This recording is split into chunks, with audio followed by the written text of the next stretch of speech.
Those of you that are single mothers, the lady I'm about to interview right now has a very sad but inspiring story to share. She got pregnant at the age of 17 to somebody that was 12 years older than her. Her family and everybody was disappointed. This lady even started living with this guy as though they were married couples. She thought that life was going to make sense, but eventually she went through hell. The story about to hear is a story of survival. Today, the life she's living is really inspiring, and she's here to share her story. This is her story. I remember one of those days, one of those nights when I was just on the road, like I was on the call. I didn't even know it was right behind me, until I just heard a slap on my face on the road at his mom's place, where now I don't even have to just look out for myself and his mom alone. Now I have to care for myself, his mom, my baby, right, and our business.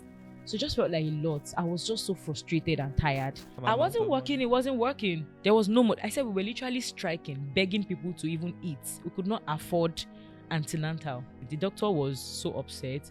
She brought a policeman to come and stay and ensure that we do not leave or get us arrested if we are not ready to pay the bills. Comfort, you got pregnant at the age of 17. How did this happen? Can you tell us your story? Okay, getting pregnant at 17. Well, I would say it started from at the point of me being pressured. That thing we call peer pressure. All of my friends are having a boyfriend. I should have a boyfriend also. One. Then secondly, the need to feel loved. We feel loved differently. So not like I'm not loved at home, but you know how we don't our parents are doing their best, but we don't think exactly, yes, a special kind of love. So then meeting this person, this guy that feels like he's head over heels on me, it shows me the kind of love I wanted at that time. The attention is there, buys me things. He's always just so available for me, and I felt really loved by him, really, like so much love. 3 months down the line, I realized I was pregnant. And that was like the beginning, the end from the beginning already, also I thought, right? So I realized I was pregnant, and then I spoke to him about it. Now the problem is, how do I speak to my parent about being pregnant? Because he had assured me that we are keeping this baby. We are starting a family. He wants this baby. And as a young girl, that made me feel really loved. Like he wants us to start a family. He didn't deny me, unlike every other, a situation or cases I have seen in my area where I grew up, where the guys would deny like outrightly and say no. So that for me again felt like love. I felt so loved by him, and we decided to start this. Now the problem is, how do I break the news to my parents? Thanks to the aunties in the area aunties and uncles, they saved me the stress of telling my mom that I was pregnant. They were already hinting my mom to tell her that, oh, your daughter is looking pregnant and all of that. So my mom just came in the house one afternoon and brought someone who took my blood sample.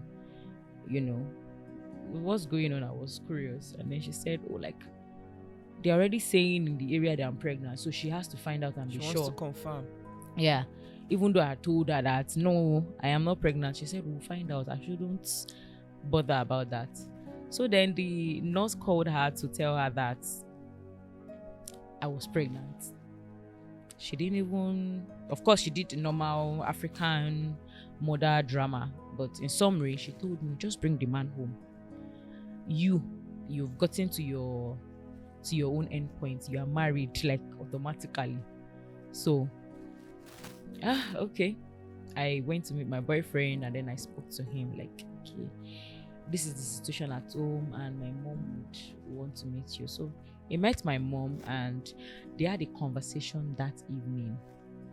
I was present in the whole conversation, but the thing is, I wasn't even hearing one bit, because the only thing running down my mind that evening was how much of a disappointment I am, especially towards my dad, because I felt like he really didn't deserve this I am doing, right? Because I know how much he loved us, and even though he would not say it in words, but I know how much he had sacrificed for us, So I was just zoned out in the whole conversation. So they had the conversation, and that was it.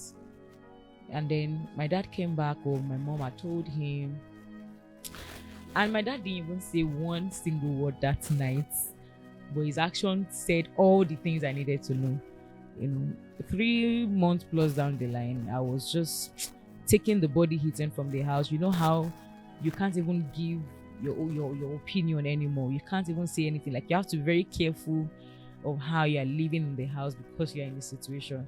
So it just felt so much for me. And then I spoke to my boyfriend that, okay, this is the situation in the house now, and I no longer feel comfortable in the house anymore. So he told me not to worry. He's going to speak to his mom if I could go live with his mom. So I said, okay. So he spoke to his mom, and his mom told me to come. So, and then I moved my things from the house. My parents didn't tell me to leave, but I felt like the actions were enough for me to get the point. So I then left the house, moved my things to my boyfriend's mom's house. And that was a different experience for me, for me, who has never had to live outside my family before, not even for holidays. I have never had to live with any relative. Like, I have never lived outside my parents' house. So for me to now start living with an aged woman, she was over 70 at the time, and being picky about a lot of things, complaining about so many things, it was just frustrating for me. And I have to do all of these things, manage our business for her, go to my own work. It was a lot for me, and there was nobody in that space who understood me at that time. I just felt alone. I felt lonely, because the only person I felt loved me deeply and can relate with me is not there with me.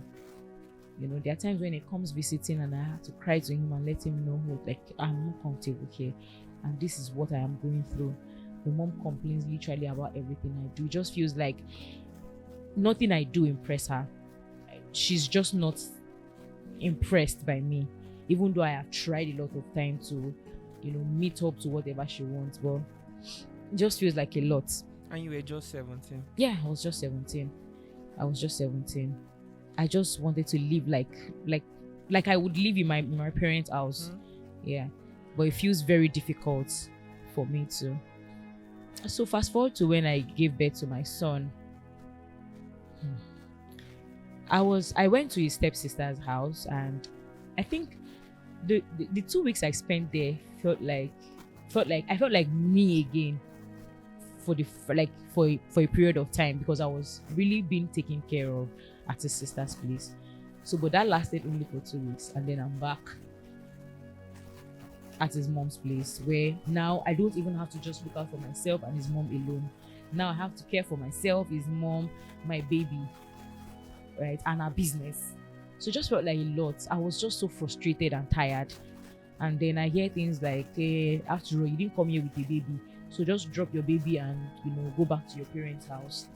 So there's this fateful day. I woke up that morning really frustrated.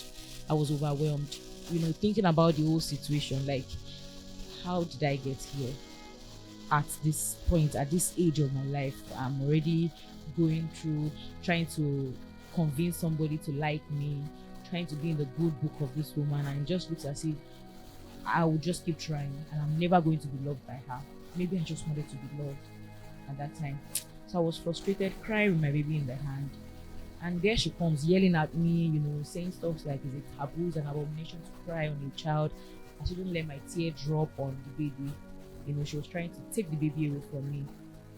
And I angrily pushed her away, like, don't touch my baby. Don't touch me. Just leave me alone as I am crying like this. Just allow me. It was a moment that I can't really forget in a while. And then I remember her grabbing my neck. In fact, I had bruises at that time. Wow. Yeah, she was really trying to pull the baby from me, and then she grabbed my neck. And then I pushed her at her. Like, this one was even very much intentional. Like, she should just get off me. And then before I knew it, the neighbors had gathered because she was literally yelling and shouting. neighbors had gathered. Everybody had one or two things to say about me, like, oh, who raised me? Why would I push an old woman? Nobody cares to even know what got me to that point. So I think at that point, I knew I was done. Like, I wasn't going to stay here, not even till the next day. So I put my baby on the back, and then I picked my things. I left the house, and then I moved in with my baby daddy at the time because we had gotten an apartment before I gave birth.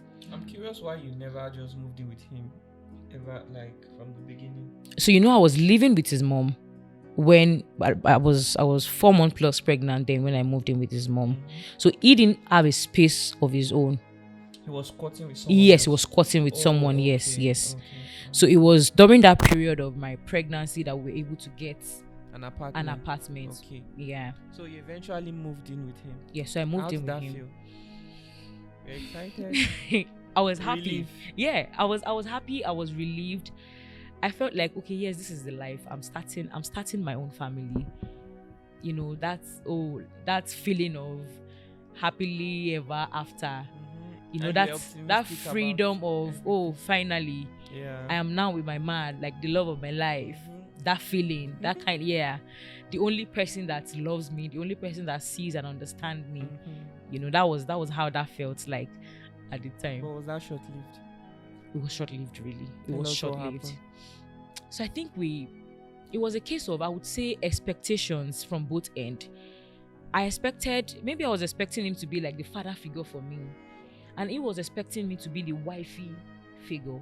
Because looking back, I felt like there are some qualities that I didn't have back then. I was this very carefree person, living the life I was living in my parents' house, where I could wash, do the laundry and just keep them there until I'm done wearing them. Keep them where? Maybe on the bed, on the couch, just keep them somewhere until you wash I'm done. Clothes? Instead of arranging them in the wardrobe, you just dump them. I just dump them somewhere. And this was something you used to do in your parents' house. Yeah. And you still continued it even with your baby daddy.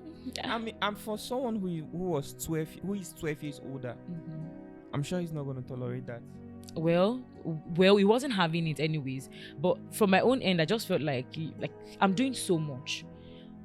Arranging clothes shouldn't be a big deal because he wasn't working at the time.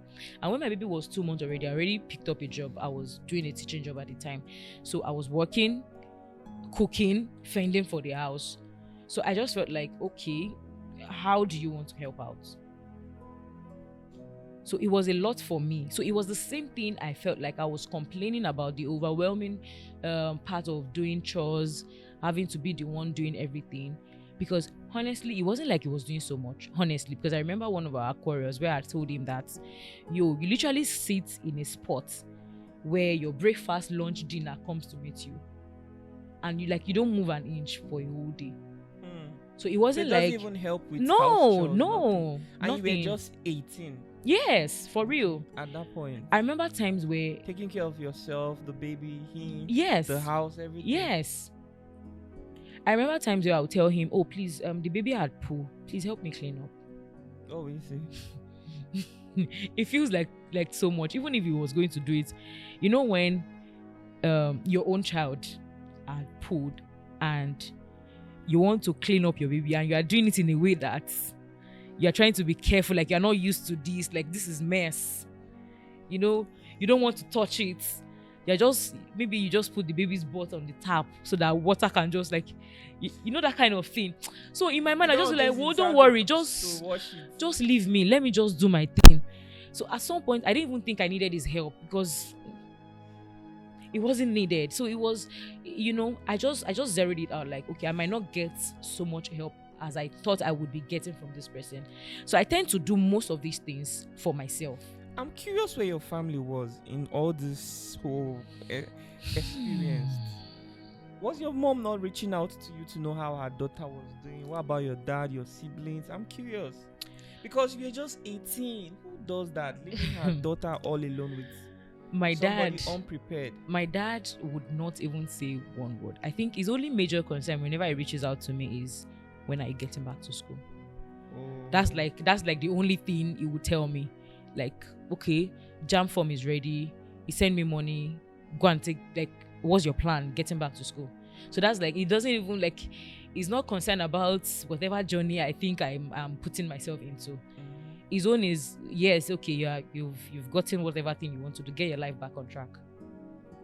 Yeah, so that is it. He's not really interested in whatever it is. And then for my mom, yeah, she does her regular check-ins, but it wasn't so much effective, honestly. Like, it wasn't so effective. Emotional support? I wasn't getting any support. Honestly, I wasn't getting any support because I feel like she cannot relate to the things that I am going through at the time, and it feels like when I eventually open up to my mom, like to speak to her about what I was going through, the feedback I get most of the time feels like a competition. You know, she relates it back to, oh, my own husband does not do this to me. So I think at that point I just zeroed my mind that, okay, I wasn't going to talk to anybody about this anymore. This is my thing. I would deal with it however way. I didn't get the guidance that I really need. Nobody told me about how you should be like in your home as a woman. Like, oh, you're a woman in your own home now. This is how you should behave. This is how you should do things. I really didn't get that teaching or that explanation. I was just doing trial and error. However way, if he complains about this thing, I try my best to, deal with it, but it's just for a short period of time. I'm back to just being me. And then before I knew it, I got pregnant again. Wow. Yeah. And then when I got pregnant again, I had to drop my job because the pregnancy was quite a lot. I was feeling sick. I didn't even register for antenatal. Why? There was no money? There was no money because I had to drop my job. He was not working? He wasn't working. Like the major part of my journey, it wasn't working. And if he eventually gets a job, maybe 3 months, he's out of it. So it wasn't working. So the financial burden was really a lot on me. I didn't register for antenatal at all during my second pregnancy.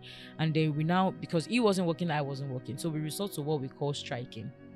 So he introduced striking, where we go down the streets, to beg people for money. Some nights we were able to gather 500 naira. Nobody was even willing to give money. Which environment was that? Yeah, it was around Bega. In Lagos? In Lagos, yes. In Lagos. Seems a lot of people were into that business because how do you see somebody that needs help?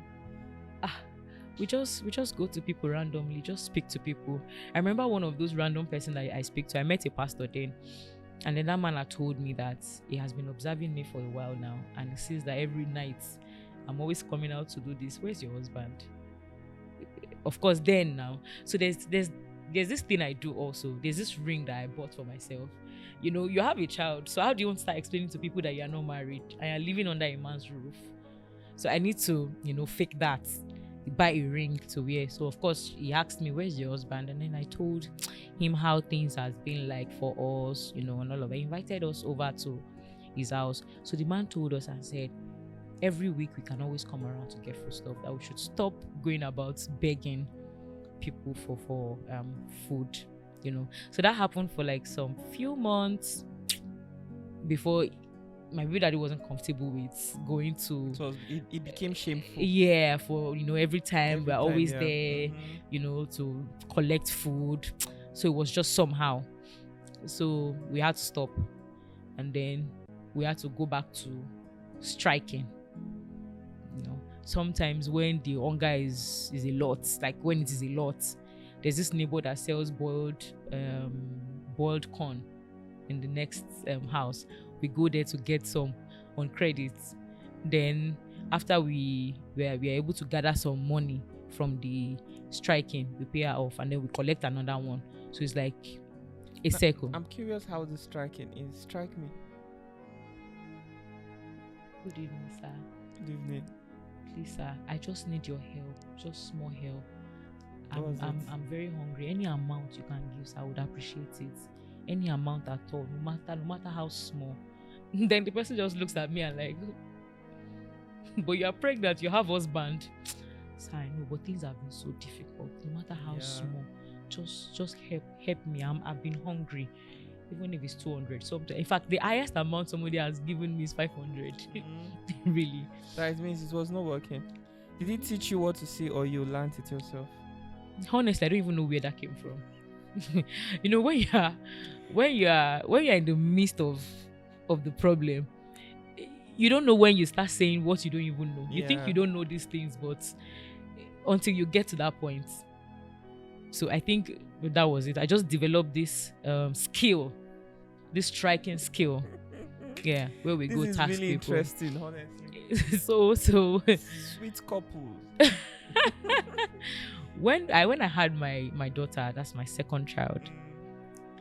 I told you we didn't register for antenatal. So, but of course, I just walked into any hospital at the time when I started feeling labor. No child, my Martin, all those things we get for expecting baby, where you buy maybe baby clothes and all of that. We didn't have any of those. We didn't have nothing. Like nothing really. I just walked into the hospital and then I gave birth to my daughter. It was time to pay the hospital bills. We didn't have any money. Wow. We didn't have any money. And then I was in the hospital for almost 1 week. You know, people were already wondering that, did you give birth through operation? What have they not released you? You know, people will come and check me in the hospital. So the job I said I was doing, okay, you know, I told you I had created the teaching job I was doing when I got pregnant. When I realized I was pregnant with my second child. So I spoke to the woman and let her know that, I had given birth. So she came to the hospital. In fact, she brought, like, she knew we needed those things. She brought diapers, baby clothes, you know, detergent. But the problem now is, how do we leave the hospital? That was how my baby daddy got angry and said, the doctor should try and understand. Like, we need to leave. You can't keep my wife and my child here. How much was the money? I think it was around 47,000. 47? Yeah, it was. Which year was this? 2016. How old was your baby daddy then? As of 2016, I think is I think 32, if I'm not mistaken. Or more. Yeah, I think 32, if I'm not mistaken. So you guys never prepared for that child? No. Because how can you guys not have that? I wasn't working. It wasn't working. There was no more. I said we were literally striking, begging people to even eat. We could not afford antenatal. And you didn't want to tell your parents about it? Because I figured a response I would get. Okay. I've, talking to my mom, the kind of response I get. So I just felt like, nah. So I think, and then at that point, the doctor was so upset. She brought a policeman to come and stay and ensure that we do not leave or get us arrested if we are not ready to pay the bills. That evening, I think that was like another breaking time for me. I was really broken. That day. And then I think he was able to put some calls through to people, and we're able to get it sorted that night. That was a day to the day we're supposed to name the child. How did we name the child? We didn't have any money. So the church I was attending at that time, the day of the child's naming was the choir mistress' birthday. So she did like an elaborated birthday in church.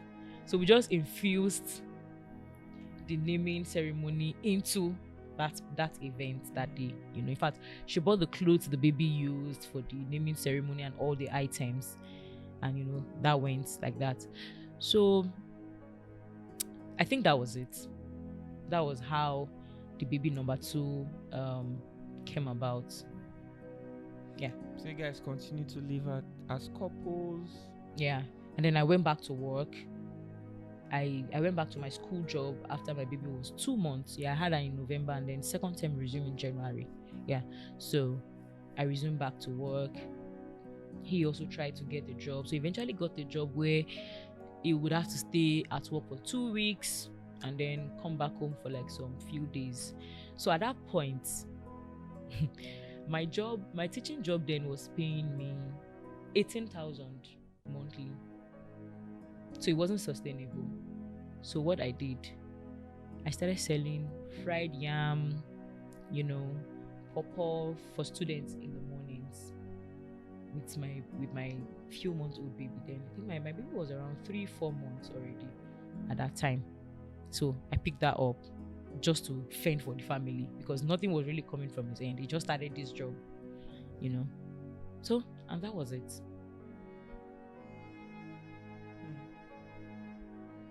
So you mentioned to me that at some point there was some abuse, physical or verbal abuse. You want to talk Yes, about it? yes. So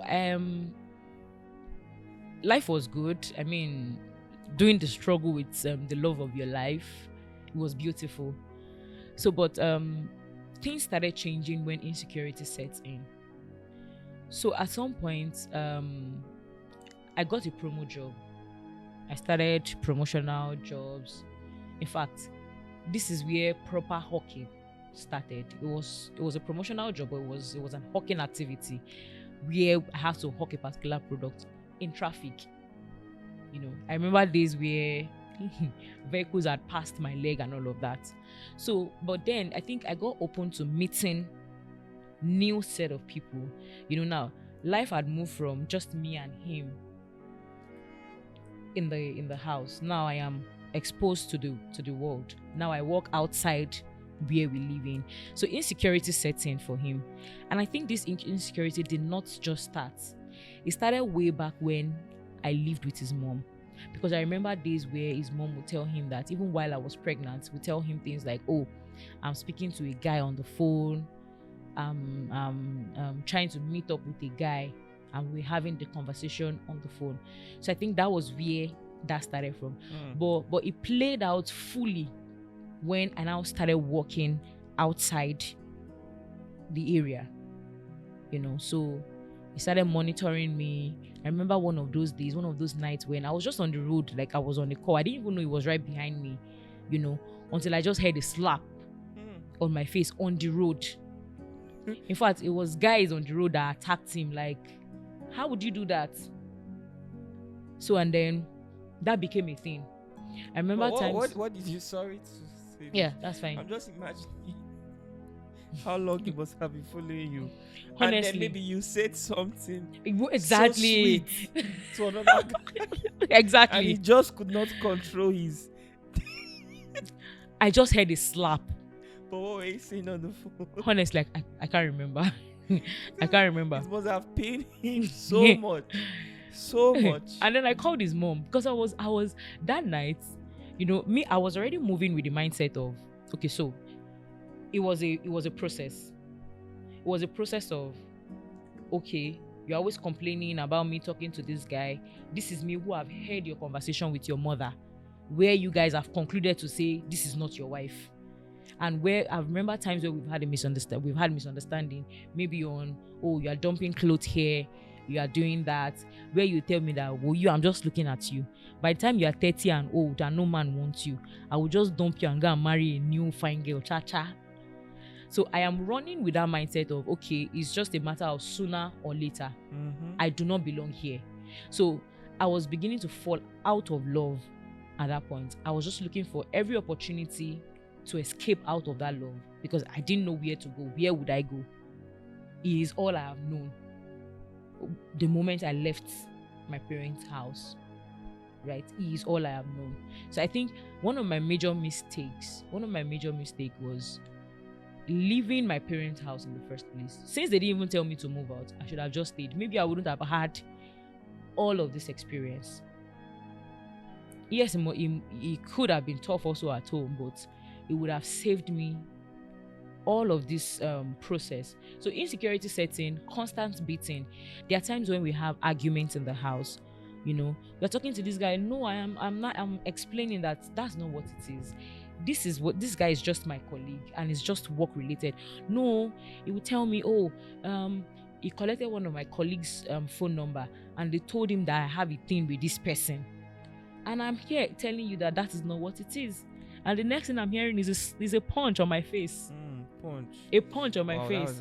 That's too far. And then he does these things. He comes back to apologize. Oh, sorry, he didn't mean to. I hear the apology, but in my mind, I was done. I checked out. It was just a matter of time for me. So that was how the love I had for him started turning into, I wouldn't say hate, but I was deeply falling out of love for him. I was deeply falling out of love, and I was out there, I was growing as time goes on. So I was out there looking for love again. It didn't feel like that love that I found when I was 17. I had lost that spark. Even though everything I had gone through with him didn't feel like so much, because I felt like, oh, I was doing this with the love of my life.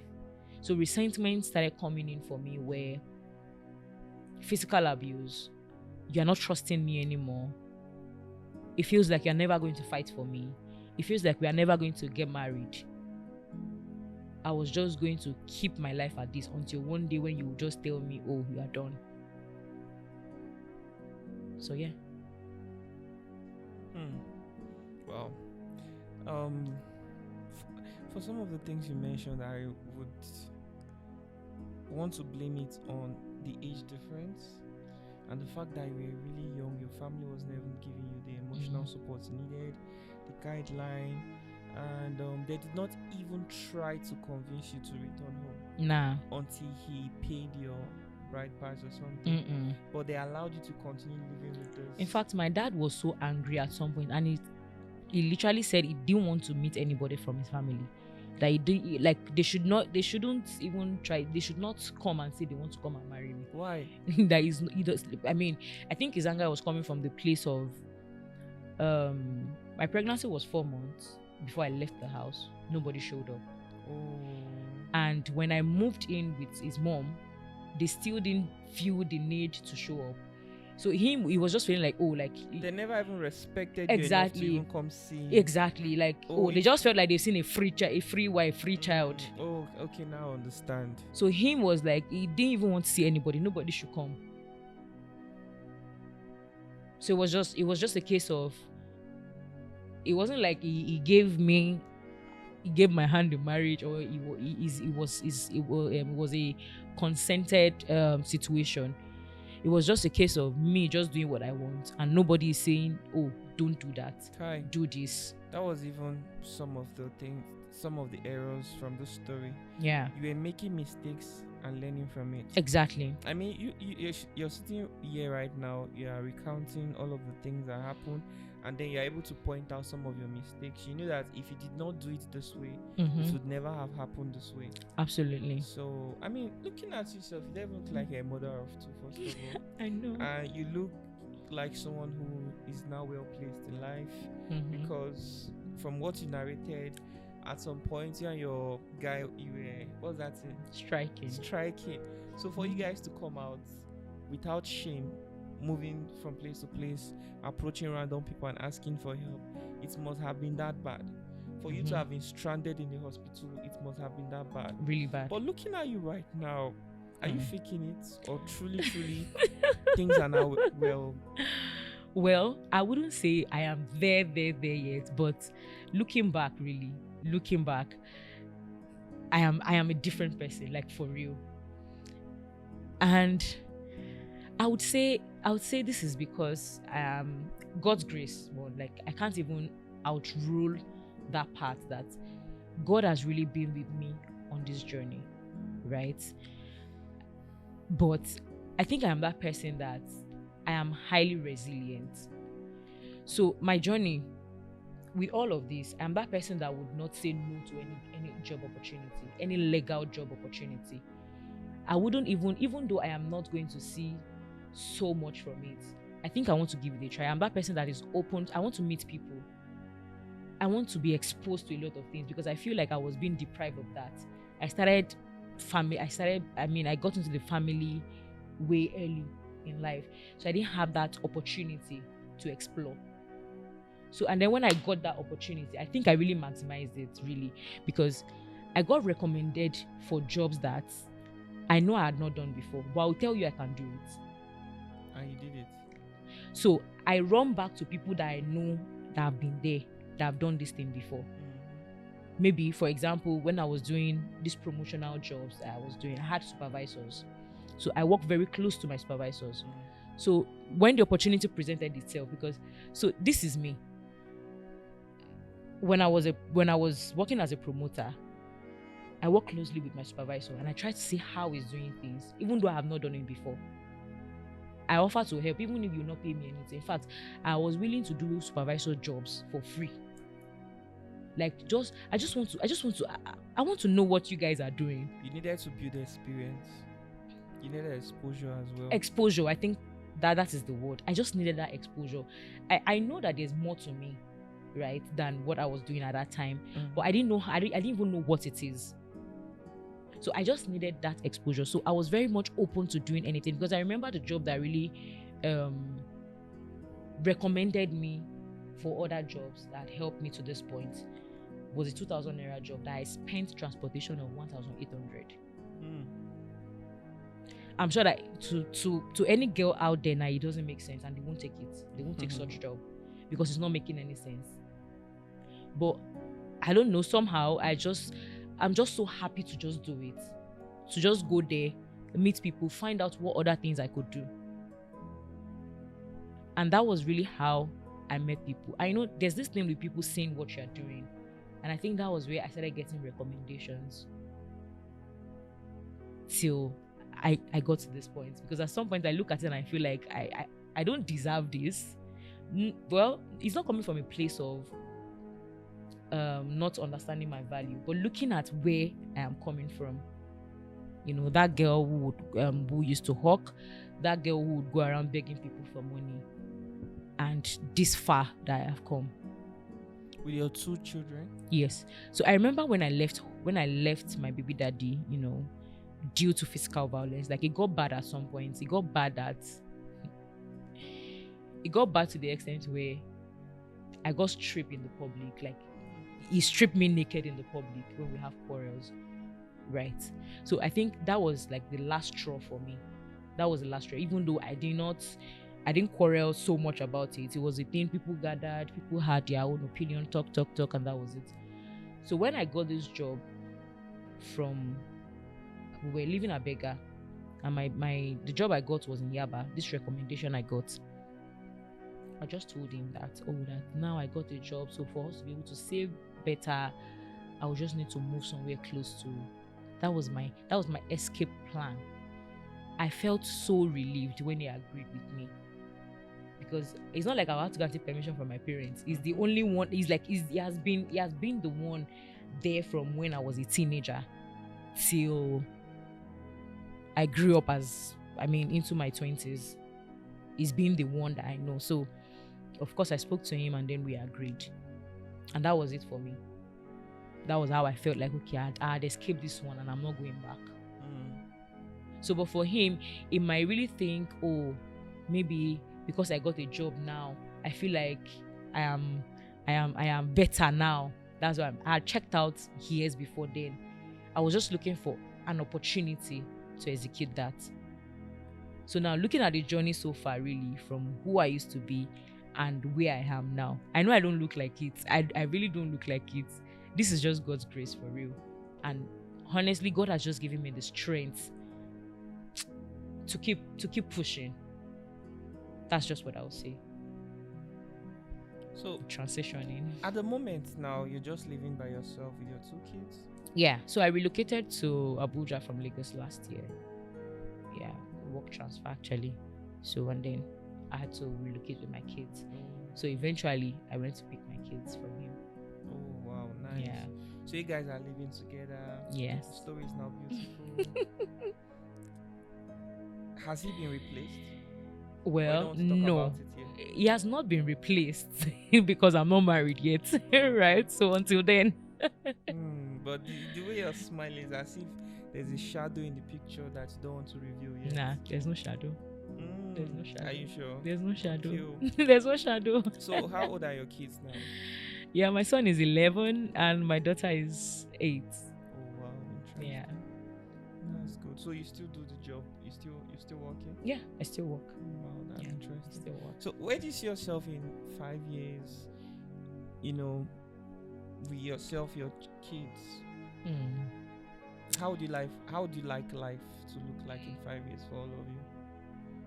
funny enough, I would say at this point where I am now in my life, I'm really not even thinking so much about myself. Feels weird. But in 5 years, I'm kind of saying, oh, there are a lot of single moms out there that are getting back their spark because of me. That are getting into their healing journey because they come in contact with me. They are getting their liberation. They are not feeling stuck. There are a lot of young girls out there who would not make the same mistake I made because of me. Because, I don't know, I somehow feel like there are a lot of life depending on my journey.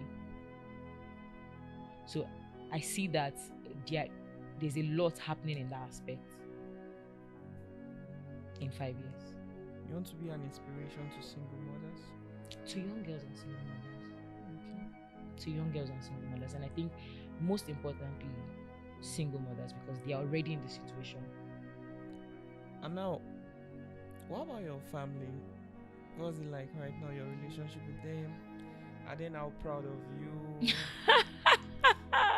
Or you still feel that you're yet to make up with them? I have already. I have, really. I have. Especially with my dad. Really. And I'm so glad I have. Even though, you know, father-daughter relationship is not that type where, I mean, I don't know for some people, but for me, I don't really think I'm still comfortable enough to go and meet my dad like, yo, what's up? I mean, I can't have certain conversations with him, but we are good. And of course, I can tell him some part of my life where I'm struggling. Like when I started this, when I started putting out this content, I was able to speak to him about it. That's something I can never do. You know, years back, I can't look at my dad and say, but it's now something that we can sit down to really have some conversations. Yeah. So I think that bridge has been, closed up. Oh, that's interesting. Yeah, and I'm really so happy about it. I feel so relieved. That part of my life feels really settled. Now, what about your baby daddy? Did he remarry? What's his life like right now? Do you guys still talk? Okay, so I think where I put the boundary and really stopped talking to him was, so before the kids move anyways, I've been so much a part of their life, even when they were with him. So when we still talk, of course we still communicate. I don't have a problem with him. I just feel like we didn't work out. Doesn't make sure I have bad lives, right? So, but I think I caught that privilege. I call it a privilege really, because he has refused to play his own part. He doesn't take care of the children? Not even a dime. Wow. Like not even a naira or a kobo.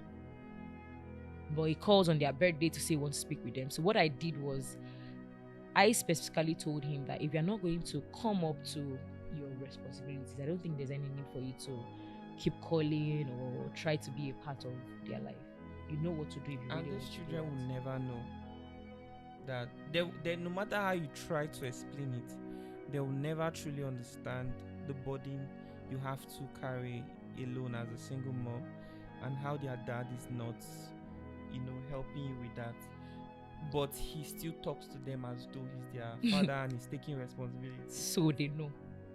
They understand. They understand. Knowing and understanding is different. They understand, and I would explain. Okay. So, when I left, I left them with their dad, so they understood how life was with their dad and how life is now. Exactly. Okay. Because in fact, when they say some things, I just smile it away, like, okay, I don't want to dwell on that conversation with them, but they know because they experienced it. Okay. Yeah. So if they ask them now, between your dad and your mom, they'll say they want to stay with you. I made a video just to prank them. I think 2 weeks ago. I just set the camera somewhere in the house. They didn't know. So when they got back, and I was like, I am because Sarah, Lagos, work is taking me back to Lagos, and we have to relocate back to Lagos. So for this reason, you guys will have to go back to your dad's place pending the time when I get settled again in Lagos, so I can come and pick you. You need to see the reaction, really. I just had to break it to them. Like, they were already crying. I was like, chill. It's not that deep. But I was just joking. I was just joking. So Yeah. so they understand, they know. I really don't have to say much because they experienced it. That's Yeah. so. If your baby daddy had the opportunity to come on this show right now to narrate his own side of the story, do you think that everything you've said is exactly what he will agree with? I want to believe so because he saw some of my videos and then he reached out to me. Like he's not saying I should not do my content, but I should take him out of it. That I'm trying to say he's a bad person. And then I told him, I said, go back to the video. The part where you think I said you're a bad person, highlight it and let me know. Or the part that you think is untrue, highlight it and let me know. Then call me back, let's talk about it. And he could not. Well, he called back to say, that you understand that I'm not lying, I'm saying the truth, but I know that social media don't forget things. Yeah. I said, I am not, my whole aim is not even to call you a bad person or to say, oh, that you're terrible. We both had our differences, right? But the whole idea is to create awareness, to let people know, okay, this was my struggle at this stage of my life. And I am putting this out here because I am trying to prevent some other young girls out there. Let them probably see the end from the beginning. The fact that, I am able to scale through doesn't mean that I didn't have my own fair share or I didn't have my terrible experiences. So every other young girls out there don't have to go through this part of life. So, and then I explained that to him. So if he has the opportunity of coming up on this show, well, I really want to believe that what he's going to be saying would not contradict, except that there are some part of me that he found difficulties different in dealing perspectives. with. Exactly, yeah. But it's not going to be a case of this is not true. This is the exactly. Wow, interesting. Yeah. You know, your story is a story of survival. At 17, you got yourself in trouble without even knowing, because if all this never happened, maybe it would have been a different story. Do you understand? But you had to go through a lot. And I would say one thing that I think saved you was the fact that you were hardworking. You were willing to put in effort into your own future. If not, you probably will still be with him. Only God knows what the outcome would be right now. How would you say things are for him? Has there been any change? Is he now working? Is he now doing well? Is he remarried? Well, he's not remarried, right? But why am I even saying remarried? He's not married. He's not married. He's not married yet. But I'm not so much in his life, so I really cannot say, this is how things are at the moment. Yeah, but from the perspective he has given to me, that he's really doing well for himself, and I think that's where my own annoyance is coming from. Like, okay, if you have told me that things are better, you had gotten better, you had gotten a job that pays you better, so why are you not taking responsibility for exactly the children? So that's where my own, and that was why I had given that boundary to say, okay, since you are up to the task at this moment and you still do not want to rise up to your responsibility, I don't think that is nice. You're probably doing this to get at me or something. So I don't think I really have strength for that drama. So I just allowed it. So how old are you now? I'll be 29 by August. Oh, you're 28. Yeah. Oh, interesting. So are you open for a relationship? Are you hoping for marriage? Of course I am open. I am open for marriage, yes, and I am open for relationship. Oh, interesting. Okay. Guys, what do you think about this lady's story? To me, I think it's inspiring, and it's important for as many young people as possible to watch this and pick up some lessons from it. There are people who have been in situations like this and they are still stuck. They are in bondage because they have tied their life and their future to the person that got them into that situation, which is not supposed to be so. The thing I admire about her story is the fact that she was able to fight really hard to escape that situation. And I hope that it doesn't, the story, the testimony does not end here. You're coming to Abuja, more doors will be open for you. You travel outside Africa. Your Amen. children will grow up to, to make Amen. smart decisions, Amen. make you proud, and eventually your baby daddy, I hope that whatever he's struggling with, God is going to meet him, Amen. that he's going to be involved in his children's life. Amen. I don't want to make any kind of prayer that is outlandish, but what if God wants you to just be with only one person, this baby daddy? Do you think there's any chance, even if it's 5% chance, that you guys can come together? At the moment, I don't think so, because I'm not there. Like in my headspace, I'm not at that space. But if God is saying, I'm sure God, God has a way of working things out. I want to ask you something.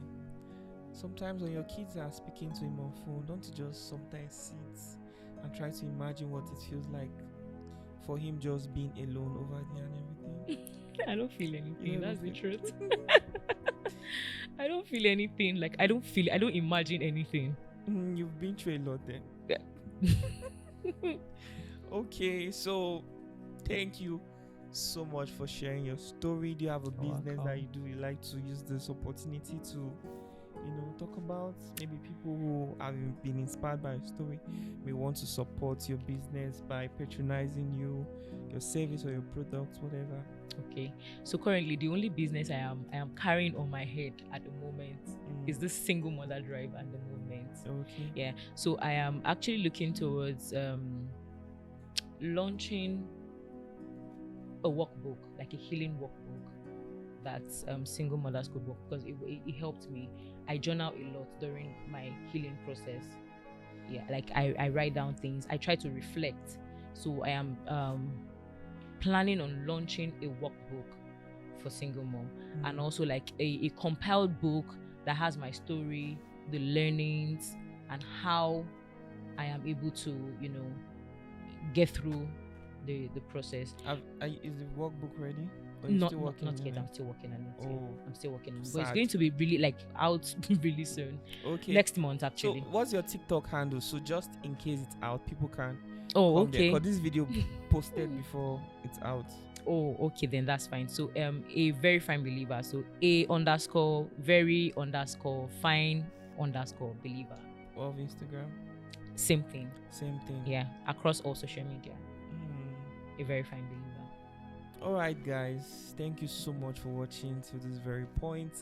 I have run out of questions to ask. I don't know if there's something you're curious about that I might have skipped, she might have skipped, maybe a significant part you are curious about. You could indicate in the comment section. Maybe somehow she could answer it on her own platform, right? She could go through the comment section of this very video and look out for some questions and answer it on her own platform. So if you're interested, make sure you follow her to see her journey and everything. She's going to be posting a lot, and if you know anybody who is in a similar situation, you might want to share this video to them. It is very, very important for people. Independence is something I like to talk about a lot. It is a very risky thing to tie your life, your goals to somebody else's life. It is very risky, because at the end of the day, you can end up unfortunate. Most of us, our parents, are poor, or they lived poor today because they tied their goals, how they expected life to be, to somebody else's life. Absolutely. And that's not so good. So a lot of people are scared of taking risks. I mean, risk could actually change your life for good, and it can actually ruin things for you, but you have to take calculated risks. The thing I admire so much about her story is the fact that she was humble enough to learn. She was willing to work, which was important. I don't know if she took those jobs because she was just trying to escape the atmosphere, the toxic atmosphere, I don't know, or she was really a very hardworking person. But at the end of the day, hard work has its fruit. Absolutely. And that's exactly what she's enjoying today. So whether she worked hard because she needed freedom, or she worked hard because she truly wanted success, I don't know. But the end game is that if you work hard, it is very difficult for you to end up underprivileged. So those of you that are in similar situation, you're currently pregnant and you don't see how this pregnancy is going to lead to marriage, or you are currently a single mother right now, and from the look of things you are not so sure, the thing I would want to recommend is to find something doing for yourself. You need to start preparing, Absolutely. learning how to create value, because if things does not go well, you're on your own. Your family can let you down. The person can also let you down and you'll be stranded. So you need to start, building yourself, preparing to create value, legitimately. Adding value. That's like very, very important, really. So I wish everyone well. Thank you so much for watching to this very point. The audio version will be uploaded on Spotify. Go there right now, search for the Lucky Udu Experience. For those of you that will be too busy to watch this video, you can listen to the audio version. Thank you, Comfort, for sharing your story and talking about all the things you said. God bless you so much. I really, really appreciate. I'm wishing you well. I hope that God continues to give you wisdom. Amen. You continue to grow in your career. Amen. And your children, God protects them. Everything will go well in Jesus' name. Amen. That's my prayer for you. Amen. And please, okay, let me not talk about this. But I'm just feeling for him, because I don't know how lonely he'll be. I don't know, but I hope that God settles him. Amen. And he's able to have something doing to take responsibility for the children. I forgot to mention, she's a very strong person too, because she looks young. She even looks younger than 29. And she's still with 2 kids. A lot of ladies would not want to carry their children along.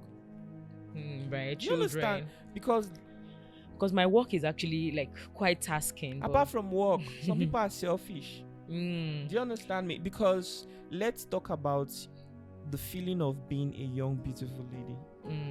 Then somebody knows that you have 2 kids. Do you understand?